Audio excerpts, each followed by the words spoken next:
जहां एक ओर विश्व भर में सोशल मीडिया प्लेटफॉर्म और मोबाइल फोन का दबदबा तेजी से बढ़ रहा है, वहीं छत्तीसगढ़ में नक्सलवाद के खिलाफ लड़ाई में रेडियो एक शक्तिशाली हथियार के रूप में उभर रहा है। लोगों का मनोरंजन करने, उन्हें जानकारी देने और शिक्षित करने के साथ साथ रेडियो गांवों में लोगों को केंद्र और राज्य सरकार द्वारा चलाई जा रही कल्याणकारी योजनाओं के बारे में जागरूक करके उनकी सोच बदलने में महत्वपूर्ण भूमिका निभा रहा है। यहाँ की जो जनता है वो बहुत सालों से मेन स्ट्रीम से कट ऑफ रही है, उनके पास सरकारी योजनाएं बहुत मुश्किल से पहुंच पाई है। तो रेडियो देने का एक मकसद ये है कि जो सरकार की जो नीतियां हैं और सरकार के द्वारा जो भी ग्रामीणों के लिए, यहाँ के ट्राइबल्स के लिए जो भी चीज़ें, नई चीज़ें आ रही है, उनके बारे में अवेयर होना।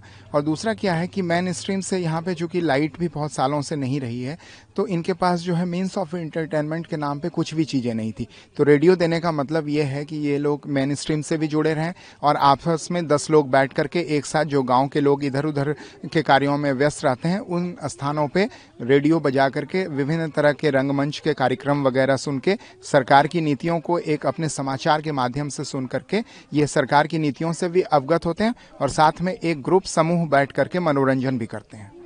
सर, रेडियो एक सशक्त माध्यम रहा है इंफॉर्मेशन पहुंचाने का, चाहे वो वेदर रिलेटेड इन्फॉर्मेशन, तो इनको फायदा मिलता है सर, वेदर रिलेटेड इन्फॉर्मेशन और एग्रीकल्चर रिलेटेड इन्फॉर्मेशन? बिल्कुल बिल्कुल, आप सही कह रहे हैं कि यहाँ पे जैसे सरकार की नीतियों का मैंने पहले भी चर्चा कहा, इससे भी जैसे कोई भी वेदर के अपडेट्स होते हैं तो वेदर के अपडेट्स इनको मिलते हैं उन समाचारों के माध्यम से।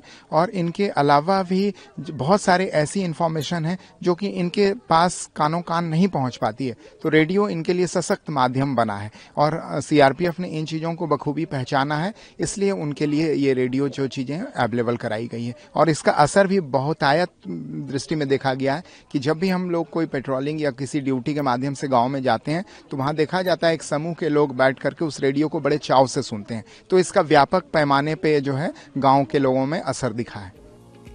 सीआरपीएफ ने नागरिक कार्रवाई कार्यक्रम के तहत बस्तर डिवीजन के विभिन्न गांवों में रेडियो वितरित किए। इस अभियान के अंतर्गत सीआरपीएफ की 228वीं बटालियन ने जिदपल्ली गांव और आसपास के गांवों में रेडियो वितरित किए। रेडियो के वितरण से ग्रामीणों को रोजगार, परीक्षा और सेना या पुलिस भर्ती से संबंधित जानकारी मिल रही है।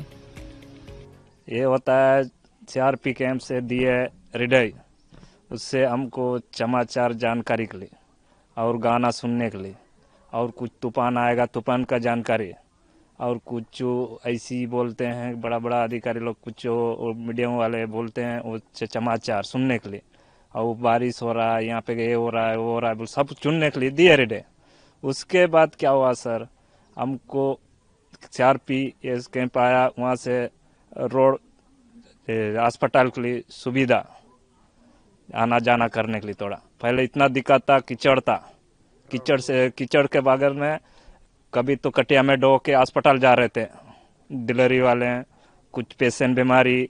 उसके बाद उतना से फिर क्या हुआ सर, उसके बाद सीआरपी कैंप आ गया, उससे अभी बाइक से भी चले जा सक रहे हैं। रेडियो मिलने से पहले हम लोग को जानकारी है मिला कि कहीं दुर्घटना होने से समाचार हम सुन सकते हैं, कहीं एक्सीडेंट होने से समाचार में सुन सकते हैं, कहीं फायरिंग होने से समाचार सुन सकते हैं, इसलिए दिए हैं। सरकार के स्कीम के बारे में पता चलता है रेडियो में? जी चलता है सर।